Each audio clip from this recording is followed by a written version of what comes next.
نحمدہ ونصلی ونسلم علی رسولہ الکریم اما بعد۔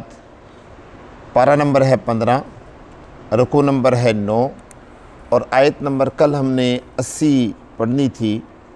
اعوذ باللہ من الشیطان الرجیم وقل رب ادخلنی مدخل صدق واخرجنی مخرج صدق واجعل لی من لدنک سلطانا نصیرا۔ ایک مرتبہ تمام احباب یہ آیت مبارکہ پڑھیں، پھر میں آپ کو تفسیر اس کی بتاتا ہوں، دل میں پڑھ لیں بے شک۔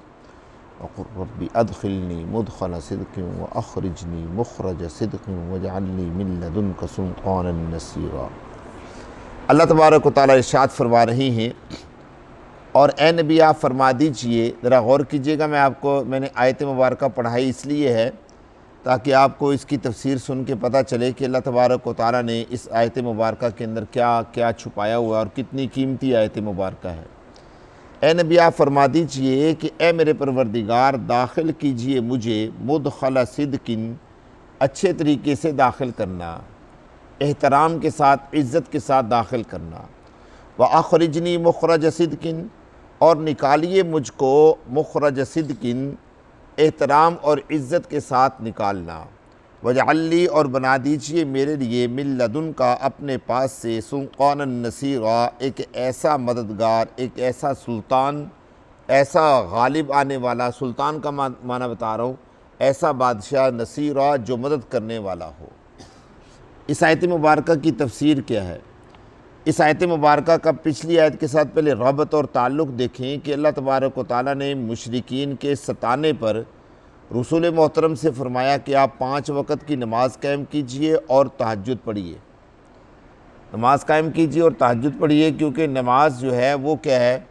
استعینوا بالصبر والصلاۃ ہے کہ نماز سے انسان کو مدد ملتی ہے، اور فرمایا کہ نماز پڑھنے کے بعد یہ دعا لازمی پڑھ لیجئے، ربی ادخلنی مدخل صدق واخرجنی مخرج صدق واجعل لی من لدنک سلطانا نصیرا۔ اب اس میں آپ حضرات ایسے بھی پڑھ سکتے ہیں، میں آپ کو بتا دیتا ہوں، پھر بعد میں تفسیر بتاؤں گا۔ ربی ادخلنی مدخل صدق واخرجنی مخرج صدق، بس یہاں تک بھی پڑھ سکتے ہیں۔ وقل بھی چھوڑ دیں، کیونکہ قل کو رسول اللہ صلی اللہ علیہ وسلم کے لیے خاص کیا گیا، یہ اللہ کے پیارے پیغمبر کو حکم دیا گیا تھا۔ جیسے ہم عام طور پہ پڑھتے ہیں ربنا آتنا فی الدنیا حسنہ وفی الآخرۃ حسنہ، اسی طریقے سے ایسے اس کو بھی پڑھ سکتے ہیں، ربی ادخلنی مدخل صدق واخرجنی مخرج صدق، آگے ملا بھی سکتے ہیں آپ، واجعل لی من لدنک سلطانا نصیرا۔ اب ذرا تفسیر سنیے۔ ایک تفسیر تو اس کی یہ ہے کہ نبی محترم صلی اللہ علیہ وسلم کو دعا دی جا رہی ہے، دعا کرنے کے لیے کہا جا رہا ہے کہ یہ جو مشرکین آپ کو ستا رہے ہیں، آپ ایسا کیجئے کہ اللہ سے دعا کیجئے، نماز پڑھیے اور دعا کیجئے۔ کیا دعا کرنی ہے؟ کہ یا اللہ عزت کے ساتھ مکہ سے نکلوں اور عزت کے ساتھ مدینہ میں داخل ہو جاؤں، عزت کے ساتھ مکہ سے نکلوں اور عزت کے ساتھ مدینہ میں داخل ہو جاؤں۔ ربی ادخلنی مدخل صدق، عزت کے ساتھ داخل ہونا، وَأَخْرِجْنِي مُخْرَجَ صِدْقٍ، اور عزت کے ساتھ کیا ہو جاؤں؟ مکہ سے نکلو۔ بات سمجھ آ گئی؟ اچھا، ایک سوال اس آیت مبارکہ کی تفسیر یا دوسری بھی جتنی بھی تفاسیر ہیں، چلیں وہ دونوں بیان کر دیتا ہوں، پھر اس کے بعد یہ ایک سوال کروں گا۔ دوسری تفسیر اس کی یہ ہے کہ اس کا مطلب ہے کہ اے اللہ عزت کے ساتھ دنیا سے نکلوں اور عزت کے ساتھ جنت میں داخل ہو جاؤں، عزت کے ساتھ دنیا سے نکلوں اور عزت کے ساتھ کہاں پر داخل ہو جاؤں؟ جنت میں داخل ہو جاؤں۔ یعنی جب دنیا سے جاؤں تو اللہ ایمان کی زندگی، ایمان کی موت عطا فرما۔ یہی وجہ ہے کہ رسول اللہ صلی اللہ علیہ وسلم نے واضح الفاظ میں ارشاد فرمایا، من کان آخر کلامی لا الہ الا اللہ دخل الجنہ، کہ جس آدمی کا آخری کلمہ لا الہ الا اللہ ہوگا وہ جنت میں داخل ہو جائے گا۔ یہ مطلب ہے اس کا کہ عزت کے ساتھ دنیا سے نکلوں اور عزت کے ساتھ کہاں پر داخل ہو جاؤں؟ جنت میں داخل ہو جاؤں۔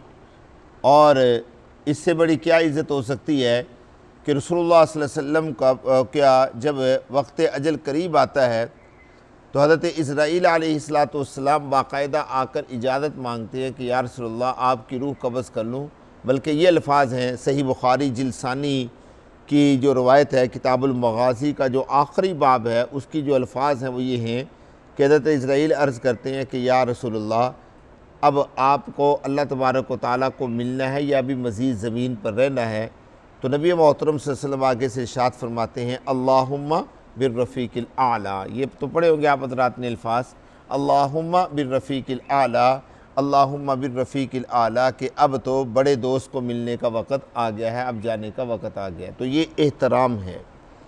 اور بعض روایات میں یہاں پر یہ بھی آتا ہے کہ جب حضرت اسرائیل آئے، انہوں نے آپ نے صلی اللہ علیہ وسلم کی روح قبض کی تو آپ نے فرمایا کہ اسرائیل مجھے تکلیف ہو رہی ہے. عرض کیا یا رسول اللہ میں نے تو جتنی دنیا میں روحیں قبض کی ہیں سب سے آسانی کے ساتھ آپ کی روح قبض کر رہا ہوں. آپ نے فرمایا تکلیف ہو رہی ہے. آپ حضرت اسرائیل عرض کرنے لگے یا رسول اللہ میں نرمی کرتا ہوں. انہوں نے نرمی کی. آپ نے پھر فرمایا تکلیف ہو رہی ہے. حضرت اسرائیل نے کہا یا رسول اللہ میں روح کو بالکل چھوڑ دیتا ہوں، میں پکڑتا بھی نہیں ہوں، روح خود بخود نکل جائے. یعنی 3 دفعہ اللہ کے پیارے پیغمبر نے تکلیف کا تذکرہ کیا اور 3 دفعہ حضرت اسرائیل نے یہ عرض کیا. جب تیسری مرتبہ حضرت اسرائیل نے عرض کیا تو اللہ کے پیارے پیغمبر نے فرمایا کہ اے اسرائیل جتنی تکلیف مجھے ہو رہی ہے میری کسی امتی کو بھی اتنی تکلیف نہ ہونے دینا. جب میرے کسی امتی کی روح قبض کرو تو اتنی تکلیف میرے کسی امتی کو بھی نہ ہونے دینا. لیکن میرے دوستو یہ ہے اخرجنی مخرج صدقین، اس صورت میں جب ہم ایمان والی زندگی گزاریں گے، سمجھے. اور تیسری تفسیر اس کی یہ ہے کہ اللہ کے پیارے پیغمبر کو قبر کی یاد دلائی جا رہی ہے. کیا؟ قبر کی یاد دلائی جا رہی ہے کہ آپ کو ان سے پریشان ہونے اور گھبرانے کی ضرورت نہیں ہے، تو دنیا کے معاملات ہیں.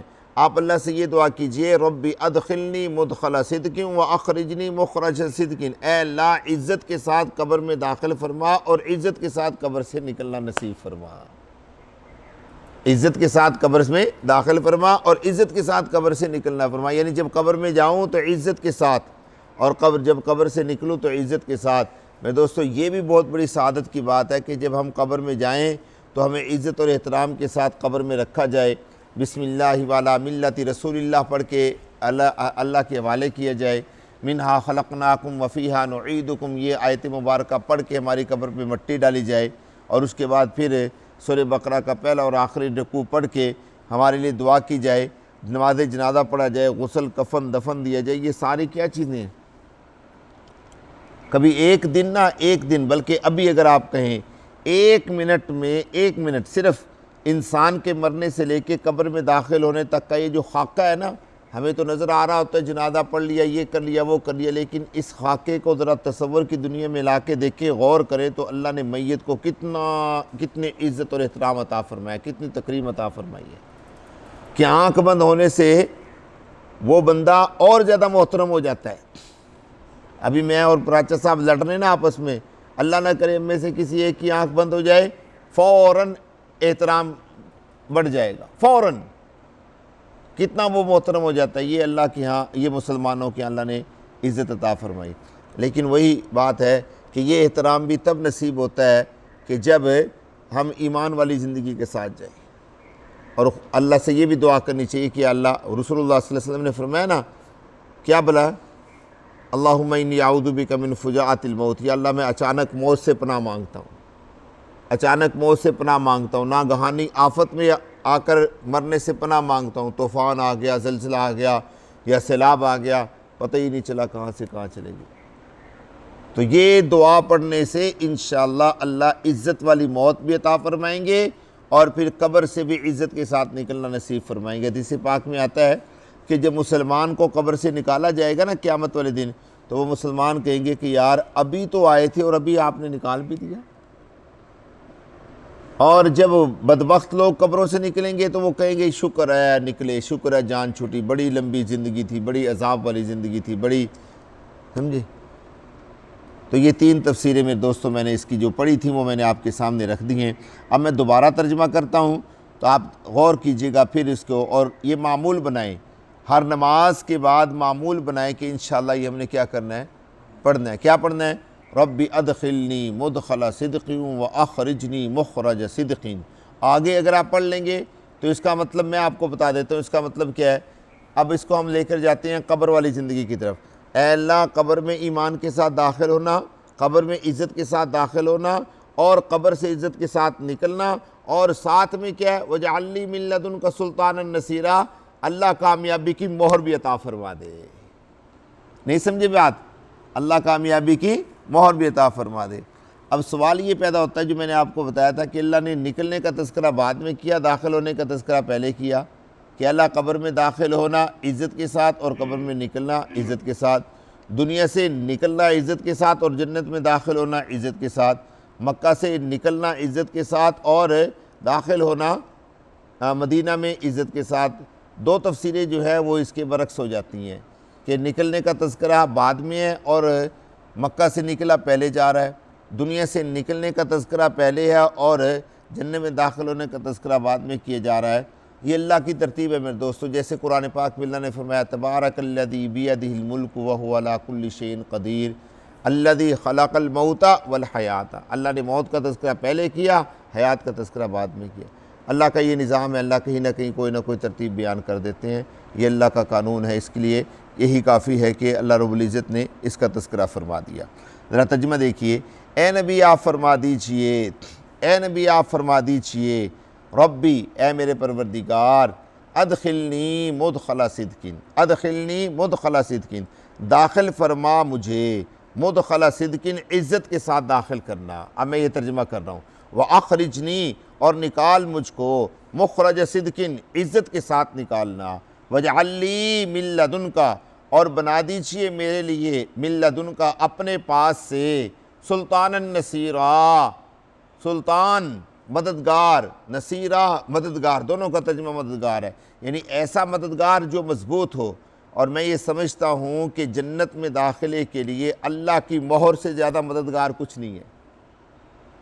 آگے اللہ تبارک و تعالیٰ نے جو اگلی آیت مبارکہ ہے اس میں تسلی دے دی رسول اللہ صلی اللہ علیہ وسلم کو کہ اگر آپ مکہ سے نکلتے ہیں مدینہ میں داخل ہوتے ہیں، یہ تفسیر اگر اس کی جائے تو پھر آپ کو یہ پریشان ہونے کی ضرورت نہیں ہے ہائے میں نے مکہ چھوڑ دیا، مکہ والوں کا کیا بنے گا۔ ہوتا ہے نا بندے کو پریشانی کہ میں نے مکہ چھوڑ دیا تو مکہ والوں کا کیا بنے گا، ہیں اللہ فرماتے ہیں جاء الحق وزہق الباطل ان الباطل کان زہوقا، اے نبی آپ فرما دیجئے کہ حق آ چکا اور باطل جا چکا، حق آ چکا اور باطل جا چکا، ان الباطل کان زہوقا، بے شک باطل جو ہے وہ کیا ہو کر رہے گا، تباہ ہو کر رہے گا، ختم ہو کر رہے گا، باطل نے تو رہنا ہی نہیں ہے۔ اور دوسری بات رسول اللہ صلی اللہ علیہ وسلم کو قرآن پاک کے ذریعے سے تسلی بھی دی ہے، یہ انشاءاللہ کل کی مجلس میں عرض کریں گے۔ اللہ تبارک و تعالیٰ مجھے اور آپ کو فہم نصیب فرمائے۔